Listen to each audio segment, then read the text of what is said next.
بسم اللہ الرحمن الرحیم الصلاۃ والسلام علیک یا رسول اللہ، الصلاۃ والسلام علیک یا حبیب اللہ، الصلاۃ والسلام علیک یا نبی اللہ وعلی آلک واصحابک یا نور اللہ صلی اللہ علیہ وسلم۔ آج ہم آپ کے سامنے اپنے سلسلے کی ایک نئی کتاب شروع کر رہے ہیں، جو آج ایک نئی کتاب ہے نحو میر۔ یہ نحو میر جو ہے مترجم ہے، اور یہ ایک اصل کتاب یہ زبان فارسی میں ہے۔ اس کا ترجمہ کیا گیا ہے، مجلس مکتبۃ المدینہ دعوت اسلامی کی طرف سے اس کا ترجمہ ہے، اور یہ کتاب درس نظامی کے نصاب میں داخل فن نحو کی ایک اہم اور مشہور ترین کتاب ہے۔ اور اس کے جو مصنف ہیں میر سید شریف علی بن جرجانی رحمۃ اللہ تعالی علیہ ہیں، بہت بڑے اپنے وقت کے جید عالم ہیں یہ۔ اور اس کا جو ترجمہ کیا ہے وہ ترجمہ ہے اس کا عطر التحریر، ترجمے کا نام ہے عطر التحریر، اور حاشیہ ہے اس پر نحو میر نحو منیر، اس کا حاشیہ نحو منیر۔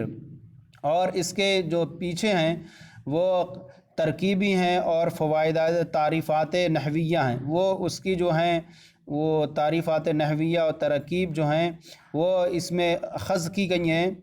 علامہ عبد الحکیم شرف قادری رحمۃ اللہ علیہ تعالیٰ کی جو ہے حاشیہ ہے فارسی زبان میں، فارسی جو کتاب ہے اس پر حاشیہ اس سے اخذ کی گیا اس میں۔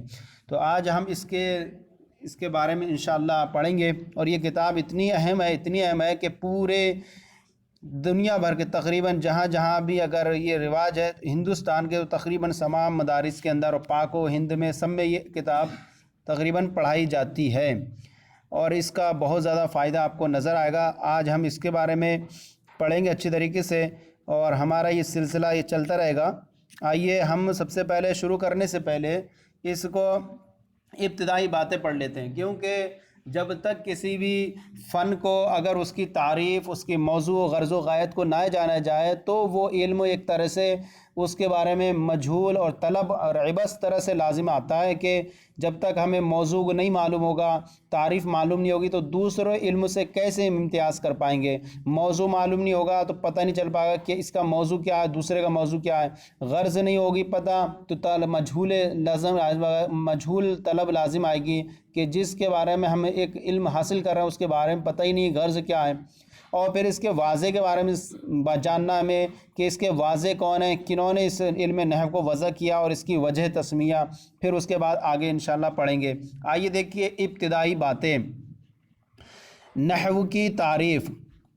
علم نحو وہ علم ہے جس کے ذریعے اسم، فعل اور حرف کے آخر کی حالت معلوم ہوتی ہے، یعنی جس کے ذریعے اسم، فعل اور حرف کے آخر کی حالت معلوم ہوتی ہے کہ اس میں تبدیلی آتی ہے یا نہیں، اور کلمات کو آپس میں جوڑنے کا طریقہ معلوم ہوتا ہے۔ اسم ہے تو اس کے اندر یہ تنوین آ رہی ہے، یا فعل ہے تو فعل پر آخر میں جزم آ رہا ہے یا نصب آ رہا ہے، یا فعل جو ہے مرفوع ہے۔ اسی طرح حرف کی آخر کی حالت معلوم ہوتی ہے۔ یہ ساری صورتیں جو ہیں علم نحو کے ذریعے آپ کو سمجھ میں آتی ہیں۔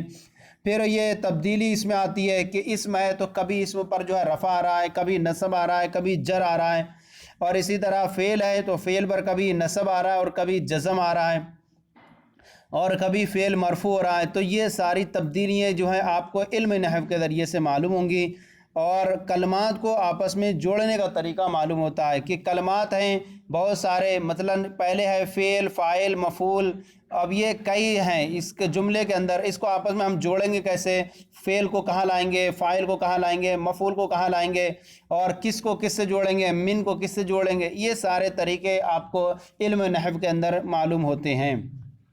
موضوع کیا ہوتا ہے؟ علم نحو کا موضوع وہ چیز ہے کہ علم میں جس کے حالات سے گفتگو کی جائے۔ ہر علم کا موضوع وہ چیز ہوتی ہے جس سے اس علم میں بحث کی جاتی ہے۔ علم طب کا موضوع، علم طب جو ہے علم ابدان، یہ اس میں بدن سے بحث کی جاتی ہے۔ اسی طرح علم نحو ہو گیا، علم نحو میں جو ہے کلمہ اور کلام سے بحث کی جاتی ہے۔ فن صرف کا موضوع جو ہے کلمہ، اس میں کلمے سے بحث کی جاتی ہے۔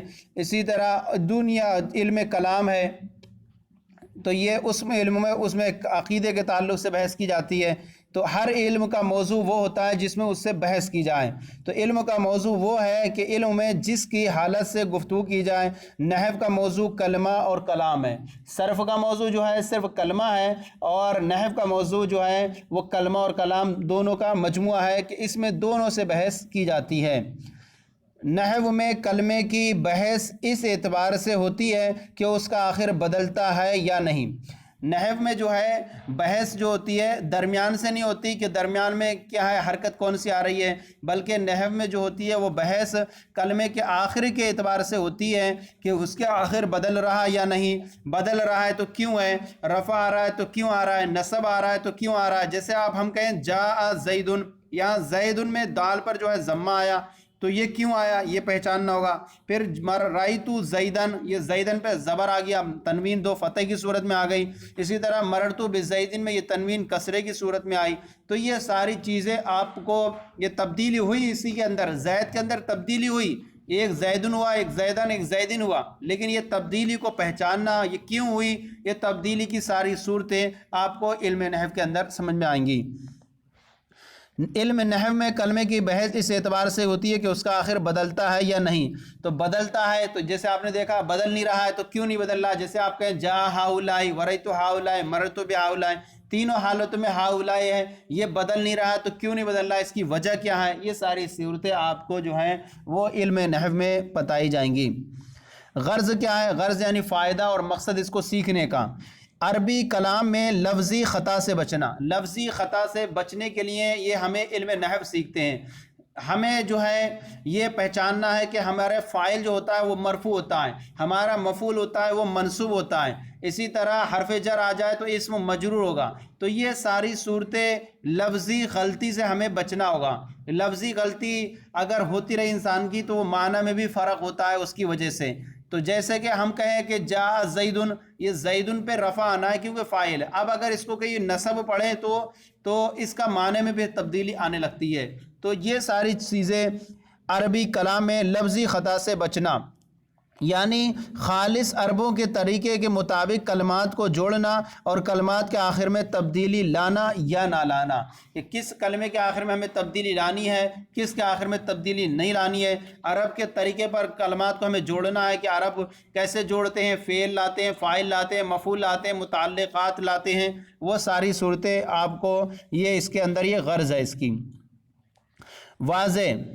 واضح یعنی اس علم کو وضع کرنے والے، اس علم کے موجد کون ہیں، یہ علم موجد، ہر علم کسی نہ کسی کی طرف منسوب ہے کہ اس نے اس کی تدوین کی، اس علم کو اس نے ایجاد کیا، اس علم کو اس نے ایجاد کیا، تو یہ اسی طرح سے ہر علم کے کوئی نہ کوئی موجد ہیں۔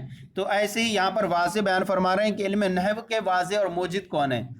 نحو کے واضح حضرت علی المرتضی رضی اللہ تعالی عنہ ہیں، آپ نے اس کو ایجاد فرمایا، اور حضرت ابو الاسود ابن عمر رضی اللہ تعالی عنہ متوفہ 69 ہجری، یعنی ان کی جو ہے وفات ہوئی ہے 69 ہجری میں، یہ ہیں، یہ ان کے بارے میں بھی ہے بتا رہے ہیں یہاں پر۔ حضرت ابو الاسود ابن عمر رضی اللہ تعالی متوفہ 69 ہجری فرماتے ہیں، میں نے باب مدینۃ العلم، یہ حضرت علی رضی اللہ تعالیٰ عنہ کو نبی کریم صلی اللہ علیہ وسلم نے لقب عطا فرمایا کہ یہ جو ہیں علم کے شہر کے دروازہ ہیں۔ میں نے باب مدینۃ العلم حضرت علی المرتضی رضی اللہ تعالیٰ عنہ کو دیکھا، وہ کسی فکر میں ڈوبے ہوئے ہیں۔ یہ فرما رہے ہیں ابو الاسود، کیا میں نے کیا دیکھا کہ وہ کسی فکر میں ڈوبے ہوئے ہیں۔ وجہ پوچھی تو فرمایا کہ میں نے ایک شخص کو غلط گفتگو کرتے ہوئے سنا ہے۔ مثلاً وہ غلط گفتگو کر رہا ہوگا کہ جہاں پر جو بولنا چاہیے لفظ کے اعتبار سے وہ اس میں تبدیلی اعرابی غلطی کر رہا تھا، تو اس طرح سے انہوں نے غلطی کرتے ہوئے دیکھا ایک شخص کو۔ اب وہ فرماتے ہیں کہ ایک شخص کو غلط گفتگو کرتے ہوئے سنا ہے، میں چاہتا ہوں کہ عربی کے قواعد پر کوئی کتاب لکھی جائے۔ اس ٹائم زمانے میں کوئی کتاب تھی نہیں، تو میں چاہتا ہوں کہ عربی کے قواعد پر کوئی کتاب لکھی جائے۔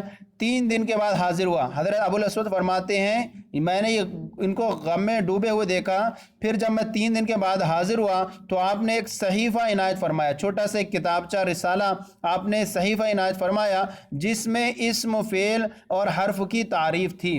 تو آپ نے فرمایا کہ یہ جو ہے میں نے اسم اور فعل حرف کی تعریف یہ آپ نے ان کو عطا فرمائی ابو الاسود کو، اور فرمایا تم تلاش و جستجو سے اس میں اور اضافہ کرو، یعنی نحو کے قواعد جتنے بھی ہیں ان سب کو شامل کرو اور ایک کتاب اچھی طریقے سے تیار کرو جس کے ذریعے سے عربی زبان کو بولنے اور سمجھنے اور ان کے آداب اور ان کے جو طریقے اور قواعد کے مطابق بولا جا سکے۔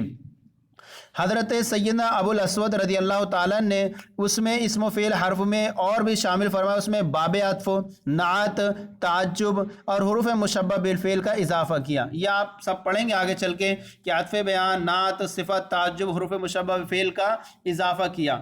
فرماتے ہیں اور جو کچھ لکھتے اسے اصلاح کے لیے حضرت علی المرتضیٰ رضی اللہ تعالیٰ عنہ کی خدمت میں پیش کر دیتے۔ تو یہ حضرت علی نے اس کی ایجاد کی اور وجود رکھا، اس کی ایجاد کی موجد آپ ہیں ابو الادرار، اور اس کے بعد جو ہے اس فن میں جو ہے اور زیادہ جدت اور زیادہ اضافہ وہ حضرت ابو الاسود نے کیا، اور جو کچھ لکھتے وہ اصلاح کے لیے حضرت علی کی بارگاہ میں اسے پیش کر دیتے۔ یہ اس سے معلوم ہو گیا کہ اس علم کے نحو کے واضح حضرت علی المرتضیٰ رضی اللہ تعالیٰ نے۔ وجہ تسمیہ، اب وجہ تسمیہ کیا ہے؟ وجہ تسمیہ یعنی کس کا نام رکھنا، کسی بھی کوئی چیز ہوتی ہے اس کا نام رکھنے کی کوئی وجہ ہوتی ہے، تسمیہ نام رکھنے کی وجہ، کس کا نام رکھا تو اس کی وجہ کیا ہے، کیوں ہے؟ تو اسی طرح علم نحو کا نام نحو رکھا، اس کی وجہ کیا ہے؟ وہی بیان فرما رہے ہیں۔ جب حضرت ابو الاسود رضی اللہ تعالیٰ عنہ کافی کچھ لکھ چکے تو حضرت علی المرتضیٰ رضی اللہ تعالیٰ عنہ نے فرمایا ما احسن ھذا النحو قد نحوت، یعنی اس کا ترجمہ ہے یعنی تو نے کتنے اچھے طریقے کا قصد و ارادہ کیا، قصد کیا، ما احسن ھذا النحو قد نحوت، تو نے کتنے اچھے طریقے کا قصد و ارادہ کیا، اسی بنا پر اس علم کا نام نحو قرار پایا۔ اس میں ہے نحو معنی ہوتا ہے طریقہ، اور یہاں پر اس کے اندر عبارت کے اندر دیکھ رہے ہیں ما احسن ھذا النحو قد نحوت، تو نے کتنے اچھے طریقے کا قصد کیا، تو اس طریقے کا نام کی بنا پر اس کا نام علم نحو قرار پایا۔ لفظ نحو کئی معنوں میں استعمال ہوتا ہے۔ نمبر 1 قصد، ارادہ، اسی لیے اس میں ہے تو نے کتنے اچھے طریقے کا قصد کیا، تو قصد کیا یہ قصد کے معنی میں، اور نحو تو قصد یہ ہوا۔ دوسرا ہوا جہت، جہت جانب، تیسرا ہوتا ہے مثل طرح، چوتھا ہوتا ہے نوع قسم۔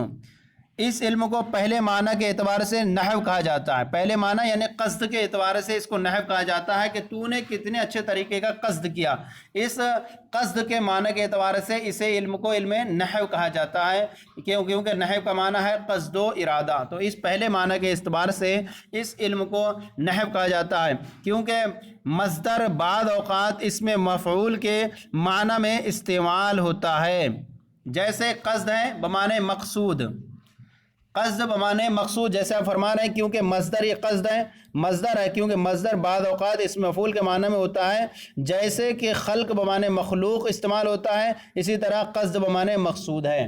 جیسے خلق اگر بولے جائیں مصدر تو وہ مخلوق کے معنی میں استعمال ہوتا ہے، ایسے یہاں پر بھی قصد بولا گیا مصدر، اس سے مراد مقصود ہے، تو اب یہ ہوگا ما حسنا ھذا المقصود، یہ مقصود کتنا اچھا کرا تو نے، تو بمعنی مقصود استعمال ہوا ہے، جو قصد کیا گیا، جو چیز کتنی اچھی چیز ہے جس کا قصد و ارادہ کیا گیا۔ تو یہ آپ نے اس کے اندر ہم نے پڑھی کہ نحو کی تعریف، موضوع، غرض غایت، واضح اور وجہ تسمیہ۔ اگر مصنف کے حالات اور آپ کو یہاں ابتدائی بنیادی کتاب باتیں پڑھنی ہو کہ علم نحو نحویر کو پڑھنے کے لیے کیا کیا چیزیں ضروری ہیں، تو وہ آپ جو ہیں شروع میں ابتدائی باتوں کے اندر اور وہاں پر پڑھیں گے، وہاں پڑھ لینا آپ، علم مصنف کے بارے میں پڑھ لینا، ان کے مرتبے، کیونکہ مصنف کا جس طرح تعظیم اور مصنف کا مرتبہ جب آپ کو معلوم ہو جائے گا تو اس کے بعد آپ کو اس کتاب کو پڑھنے میں بھی اور زیادہ مزہ آئے گا۔ اب یہاں سے ہم جو ہے شروع کرتے ہیں، تم مقدمہ ہے۔ بسم اللہ الرحمن الرحیم، الحمد للہ رب العالمین والعاقبۃ للمتقین والصلاة والسلام علی خیر خلقہ محمد وآلہ اجمعین، اما بعد۔ اب یہاں پر دیکھیں آپ، الحمدللہ تمام تعریف اللہ رب العزت کے لیے، رب العالمین جو دونوں عالم کا پالنے والا ہے، والعاقبۃ للمتقین اور انجام انجام یعنی آخرت، للمتقین پرہیزگاروں کے لیے ہے، والصلاۃ والسلام، والصلاۃ درود اور سلام، درود و سلام علی خیر خلقی، اس کی مخلوق میں سب سے بہتر، مخلوق میں سب سے بہتر کون؟ محمد صلی اللہ علیہ وسلم پر درود و سلام ہو، وآلہ اجمعین، اور ان کی آل پر، اور اجمعین تمام پر، اور ان کی تمام آل پر درود و سلام ہو۔ اما بعد یعنی بعد الحمد والصلاۃ، حمد و صلاۃ کے بعد، اب یہ اصل کتاب اگلے صفحے سے شروع کریں گے۔ یہاں پر ہم حاشیہ دیکھ لیں، مصنف علیہ الرحمٰن بسم اللہ الرحمن الرحیم لائے، تو یہاں پر دیکھیں نیچے حاشیے میں لکھا ہے اللہ کے نام سے شروع، ترجمہ اس کا اللہ کے نام سے شروع جو بہت مہربان رحم والا۔ بعض لوگ اس کا ترجمہ کرتے ہیں شروع اللہ کے نام سے، تو وہ درست نہیں ہے ترجمہ، کیونکہ وہاں پر جو ہو جائے گا شروع سے شروع ہو جائے گی، لیکن اللہ ہم جب ترجمہ کریں گے اللہ کے نام سے شروع، تو یہاں پر لفظ اللہ پہلے آ جائے گا، اللہ کے نام سے شروع جو بہت مہربان رحم والا۔ لہذا بعض لوگ جو والا ہے کا بھی ترجمہ کرتے ہیں، وہ بھی درست نہیں، کیونکہ یہاں پر الرحمن اور رحیم جو ہیں یہ دونوں کیا ہیں؟ صفتیں ہیں اللہ کی، اور موصوف اور صفت کا جو ترجمہ جب تک کہ وہ تام نہ ہو تو وہ جملہ جو ہوتا ہے ناقص سے رہتا ہے، والا ہے کا نسبت معنی اس میں پیدا نہیں ہوتی۔ تو یہاں پر اللہ کے نام سے شروع جو بہت مہربان رحم والا، اللہ جو مہربان رحم والا۔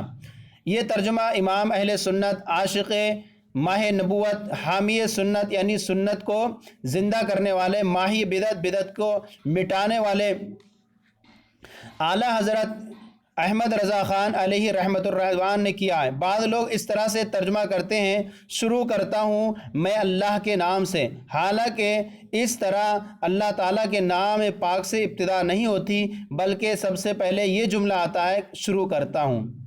پھر جو ہے 2 نمبر پہ ہے والعاقبۃ، دوسرے نمبر پہ الحمد۔ الحمد میں جو الف لام ہے آپ دیکھ رہے ہیں، الحمد میں الف لام، یہ الف لام یا تو جنس کا ہے، جس کا مطلب یہ ہے کہ حقیقت حمد اللہ تعالیٰ کے لیے خاص ہے۔ آپ یہ پڑھیں گے آپ الف لام کے بارے میں کہ الف لام کی کئی قسمیں ہیں، الف لام جنسی، الف لام استغراقی، الف لام عہد ذہنی، الف لام عہد حضوری، عہد خارجی۔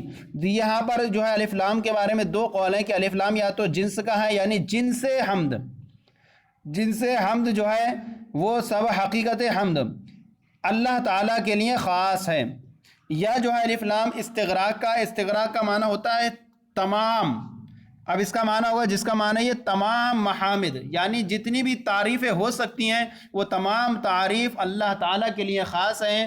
وہ تو یہ الف لام جو ہوگا، الف لام اگر ہم استغراق کا مانیں تو یہ ہو جائے گا تمام تعریف اللہ تعالیٰ کے لیے خاص ہیں، اور اگر ہمیں جنس کا مانیں تو یہ معنی ہوگا حقیقت حمد، حمد کی حقیقت وہ اللہ تعالیٰ کے لیے خاص ہے۔ اب کہہ رہے ہیں حمد کا معنی ہے کیا ہے؟ حمد کا معنی ہے زبان سے بطور تعظیم کسی کی اختیاری خوبی بیان کرنا، زبان سے بطور تعظیم، تعظیم کی خاطر جو ہے کسی کی اختیاری خوبی بیان کرنا، اس کو کہتے ہیں حمد۔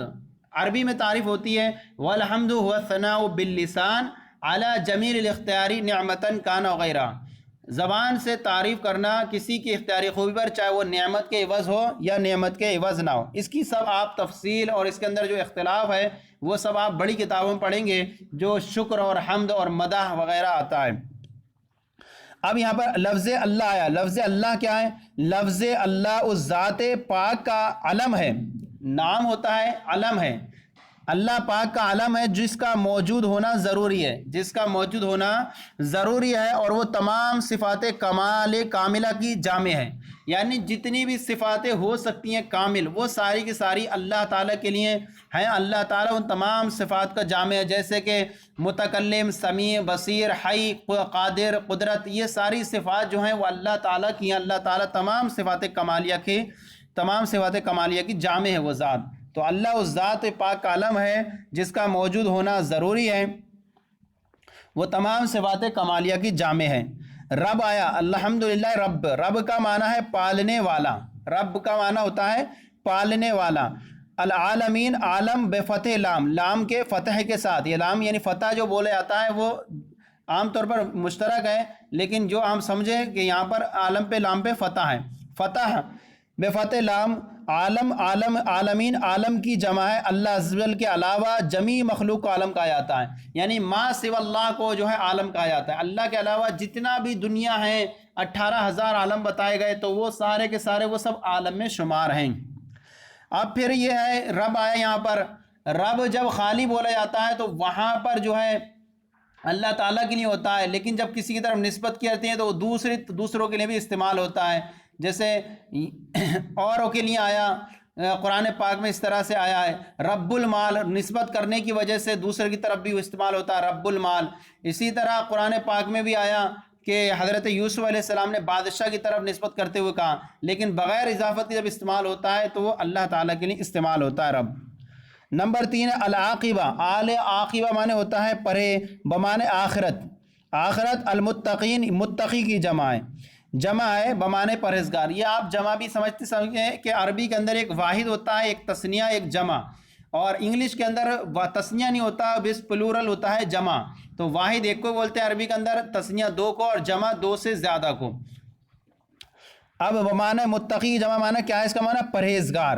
یہاں العاقبۃ سے پہلے لفظ خیر مضاف محذوف ہے، یعنی اصل عبارت ہوگی یہاں اب عبارت العاقبۃ سے خیر العاقبتی، انجام آخرت کا بہتر انجام، کیونکہ آخرت تو سب کے لیے ہے لیکن اچھی آخرت کس کے لیے ہے؟ وہ پرہیزگاروں کے لیے ہے، تو خیر یہاں پر مضاف ہوگا، اور خیر العاقبتی، یعنی عاقبت سے پہلے لفظ خیر مضاف محذوف ہے، یعنی آخرت تو ہر مومن، کافر، متقی اور غیر متقی یعنی متقی کے لیے ہے، لیکن اچھی عاقبت، اچھی آخرت صرف پرہیزگاروں کے لیے ہے۔ الصلاۃ مانے رحمت کاملہ، السلام مانے سلامتی، محمدن، یہ والصلاۃ والسلام علی خیر خلق محمدن، یہ اعلیٰ حرف جر کے سے یہ اس کی سب مجرور ہوگا۔ محمدن، محمد نبی اکرم صلی اللہ علیہ وسلم کا اسم مبارک ہے، یعنی وہ ذات جس کی بار بار اور بکثرت تعریف کی گئی۔ محمد تو یہ آپ صلی اللہ علیہ وسلم کے نام کا معنی ہے جس کی بار بار تعریف کی گئی۔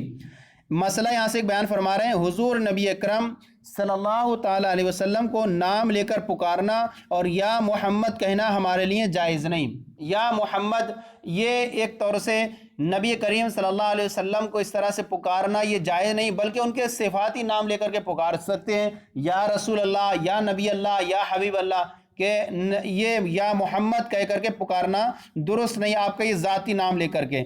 لیکن اگر صفاتی والا معنی مراد ہو تو یا محمد کہنا جائز ہے۔ صفاتی والا معنی یعنی بہت زیادہ تعریف کیا گیا، یہ معنی اگر لے کر کے پکارا جائے تو جائز ہے، لیکن احتمال شبہ کسی طرح کا ہو اس سے بھی بچنا چاہیے، اس لیے بہتر یہ ہے کہ یا محمد نہ کہا جائے بلکہ یا رسول اللہ، یا نبی اللہ، یا حبیب اللہ کہہ کر کے پکارا جائے۔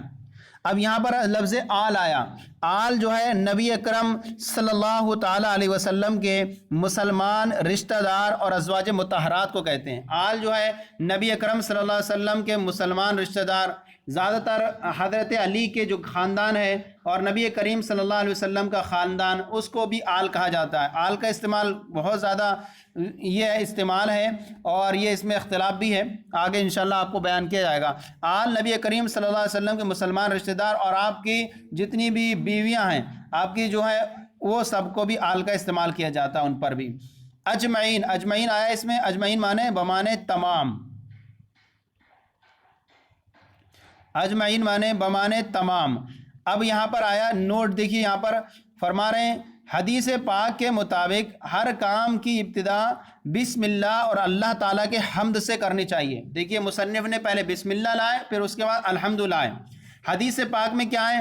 حدیث پاک میں ہے نبی کرم صلی اللہ علیہ وسلم نے فرمایا کل امر ذی بال لم یبدا فی بسم اللہ فهو اقطع، ہر وہ ذی شان کام جو بسم اللہ سے شروع نہ کیا جائے وہ نامکمل اور ادھورا رہتا ہے۔ اس لیے مصنف علیہ الرحمہ بسم اللہ سے شروع کیے، اور دوسری حدیث پاک ہے کہ الحمد بھی ہے تو اس پر بھی اتباع کرتے ہوئے حدیث پاک کے مطابق ہر کام کی ابتدا بسم اللہ اور الحمدللہ سے، اللہ تعالیٰ کے حمد سے کرنی چاہیے۔ مصنفین اسلام کا طریقہ ہے کہ اپنی کتابوں کو حمد خدا اور ذکر مصطفیٰ صلی اللہ علیہ وسلم سے شروع کرتے ہیں، تاکہ معلوم ہو جائے کہ اللہ تعالیٰ کی رحمتیں اس کے حبیب پاک صلی اللہ تعالیٰ علیہ وسلم کے طفیل ہی ملتی ہیں۔ اور اسی پر امام احمد رضا بریلوی رحمۃ اللہ علیہ فرماتی ہیں، ذکر سب پھیکے جب تک نہ مذکور ہو نمکین حسن والا ہمارا نبی۔ سارے ذکر پھیکے ہیں، جب تک کہ نبی کے ذکر نہ ہو جائے تب تک وہ ذکر جو ہے نامکمل اور ادھورا رہتا ہے۔ تو آج ہم نے اس کے بنیادی چیزیں پڑھی اس کے بارے میں، انشاءاللہ کل سے ہم سبق نمبر 1 اس کا جو ہے آپ کے سامنے لے کر کے آئیں گے اور پھر شروع کریں گے۔ آپ کو یہ ہمارا سلسلہ کیسا لگا ضرور کامنٹ باکس میں لکھ کر کے سوال کریں، اگر کوئی کمی ہے تو ضرور اصلاح فرمائیں۔ ہمارے چینل درس نظامی کو بھی سبسکرائب کریں، دوسروں کو بھی شیئر کریں، تاکہ دوسرے بھی آپ کے ساتھ ثواب میں شریک ہو جائیں۔ جزاکم اللہ خیرہ۔